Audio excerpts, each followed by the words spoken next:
शिवसेना बजरंग दल आवाजे उठाई, अन्ना द्रमुक विश्व हिंदू परिषद बहुजन समाज पार्टी कांग्रेस भाई।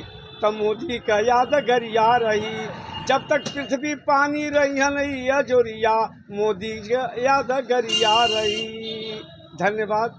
तो क्या लगता है कि 2024 में फिर 2024 में क्या, जब तक मोदी जी चुनाव लड़ेंगे तब तक कोई माई का लाल उनको हटा नहीं सकता है। 2024 में बम्पर रोड से मोदी जी की सरकार बनेगी।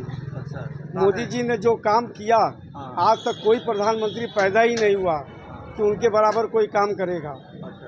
काम खूब किए, काम बहुत किए हैं मोदी जी। जो मोदी जी किए, और कोई प्रधानमंत्री पैदा ही नहीं होगा देश में।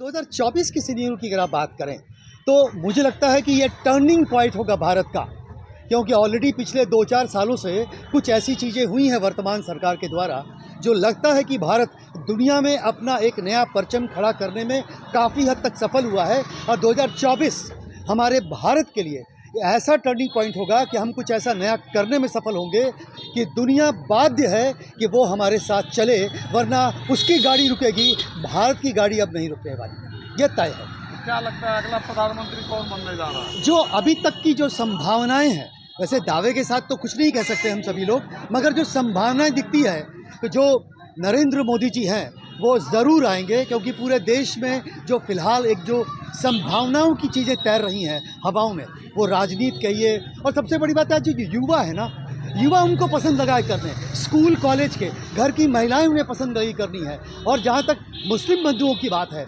उनमें भी अब परिवर्तन आने लगा है। वो ये समझ में उनको आने लगा है कि नहीं, हमारा ये जो वतन है, इस वतन में मुस्लिम बंधुओं को रहकर दुनिया में सबसे बढ़िया इज्जत और सारी सुविधाएं सिर्फ यही मिलती है। क्योंकि अभी जो हमास का युद्ध चल रहा है उसमें भी आप देखिए कि 56 मुल्क 57 मुल्क हमास के उन लोगों को अपने यहाँ नहीं ले रहा है, पर भारत सबको अपने गले लगाता है। तो सबको एक साथ इस वतन को आगे बढ़ाना होगा, जो हम सब के लिए बहुत शुभकर होगा, लाभकारी होगा, और ये ज़रूरी भी है। और वो लोग सुन लें इस बात को जो वतन के खिलाफ अपने कदम के बारे में सोचते हैं करते हैं, उनके लिए आने वाला दिन बहुत बुरा होगा। चुनाव का जो सिनेरियो है, विपक्ष बिल्कुल बटा हुआ है, और विपक्ष को जिसको चुनौती देने के लिए तैयार है अभी वर्तमान हमारे माननीय प्रधानमंत्री नरेंद्र भाई मोदी को, लेकिन इनका कोई प्लान दिख नहीं रहा, क्योंकि आपस में ही कहीं फूट मत है, कहीं एक मत है ही नहीं है। और जैसे कि आप पश्चिम बंगाल की मुख्यमंत्री को देखें, वो अपने सीटों के बंटवारे के लिए तैयार नहीं है, वैसे ही स्थिति आपको देखने को मिलेगी अन्य प्रदेशों में, तमिलनाडु में देखने को मिलेंगी। तो इस प्रकार से खुद ही बटा हुआ विपक्ष को नो डाउट कि पुनः मोदी ही आएंगे। अच्छा, और मतलब उनका कारण क्या है? कारण क्या है कि विपक्ष के पास वो जो मुद्दा है जिसको आप पेनिट्रेट करने बातें, महंगाई, बेरोजगारी को लेकर बात ही नहीं कर पा रहे हैं, उसको देने के लिए, उसको समझाने के लिए बात ही नहीं कर पा रहे हैं। वो केवल रेवड़ी वाली बात कर रहे हैं कि मेरी सरकार आएगी तो मैं इतने फ्रीबीज दे दूंगा, इतनी चीज़ें दे दूंगा, यानी कि अकर्मण्यता वाला कार्य कर रहे हैं। ये कहीं भी प्लान नहीं है कि रोजगार प्राप्त करा दें, रोजगारी भत्ता, बेरोजगारी भत्ता के लिए, इससे रोजगार नहीं प्राप्त होगा, बेरोजगारों को संतोष नहीं होगा। और आए दिन जब 1000-2000 प्राप्त करेंगे, काम करने की क्षमता ही नहीं रहेगी। इनके पास वो विज़न नहीं है। बिल्कुल नो डाउट कि हमारे यहाँ भारतवर्ष में इस समय बेरोजगारी का बहुत बड़ा आलम है, लेकिन उसके बावजूद भी कोई नेता ये नहीं कह सकता है कि मेरी सरकार आएगी तो मैं आपको ऐसे ऐसे करके रोज़गार प्रदान कर दूँगा। क्योंकि आप राजस्थान को नौकरी नहीं दे पा रहे हैं, आप उड़ीसा को देखिए, आप पश्चिम बंगाल को देखिए, केवल और केवल सरकारी नौकरी के नाम पर घोटाले हो रहे हैं सारी जगह पर वही। और जब सरकार आ रही है कर्नाटक में तो बस बेरोजगारी भत्ता बांटने की बात, फ्री वीज बांटने की बात, महिलाओं को ट्रेन में, मतलब महिलाओं को सरकारी बस में मूंगफली का यात्रा, कितना घाटा होने वाला। आगे चल जाइए। कितना घाटा होने वाला, सोचने वाली बात। मोदी जी बम्पर वोट से जीतेंगे, गरीबों के मसीहरा है मोदी जी। कोरोना काल में 3 साल अगर मोदी जी राशन नहीं दिए होते तो कितने घर का चूल्हा नहीं जलता जो है। और मोदी जी की सरकार जो है रिकॉर्ड तोड़ मतों से जीतेगी और बनेगी जो है। देश की भलाई मोदी सरकार में ही है। हमारे काशी में क्या पूरे हिंदुस्तान में देखिए जितना विकास हुआ है किसी भी सरकार में नहीं हुआ है। हमारी सरकार, हमारे कहने का मतलब ये है कि सरकार किसकी बनेगी। एक तरफ ऐसे बीज बोया गया है कि भारत की जनता में आपस में लड़ करके और मरे, जिसका अधिक संख्या है तो छोटे निम्न वर्ग वाले, चाहे छोटे जो है जाति वाले, उसको वहाँ पर दबाया जाएगा, उसकी मौत के घाट होगा। इसलिए ये जाति जनगणना हमारे भारत के संविधान में बिल्कुल विपरीत है।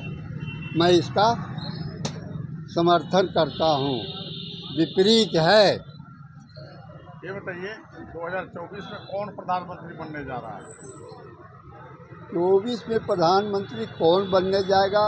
72 दल की गठबंधन है, 72 दल की गठबंधन है और सत्य बोलने वाला कभी प्रधानमंत्री होगा नहीं। होगा तो वही जो बैठे हैं। ये बताइए बनारस में विकास हुआ है? बनारस में विकास, रोडों का विकास हुआ है, पानी का किल्लत है, पानी नहीं मिल रहा है और जनता जो है परेशान है, इस महंगाई से परेशान है। 5 किलो राशन देके 80 करोड़ के जनता के नाम ले रहे हैं। इसका मतलब हिंदुस्तान में 80% जनता भूखमरी के कारागार पर है। क्या है 80% जनता भूखमरी के कारागार पर है। ये 5 किलो गल्ला देना ही सबसे बड़ा मूर्खता है।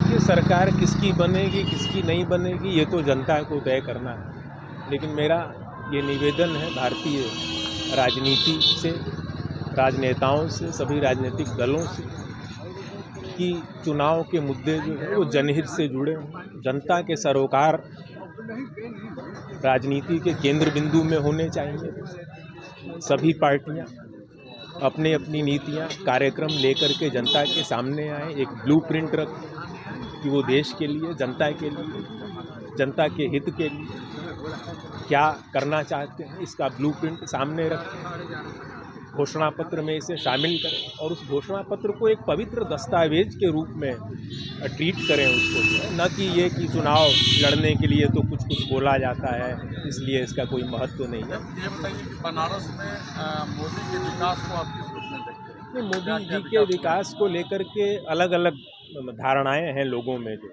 कुछ लोग मोदी जी के विकास को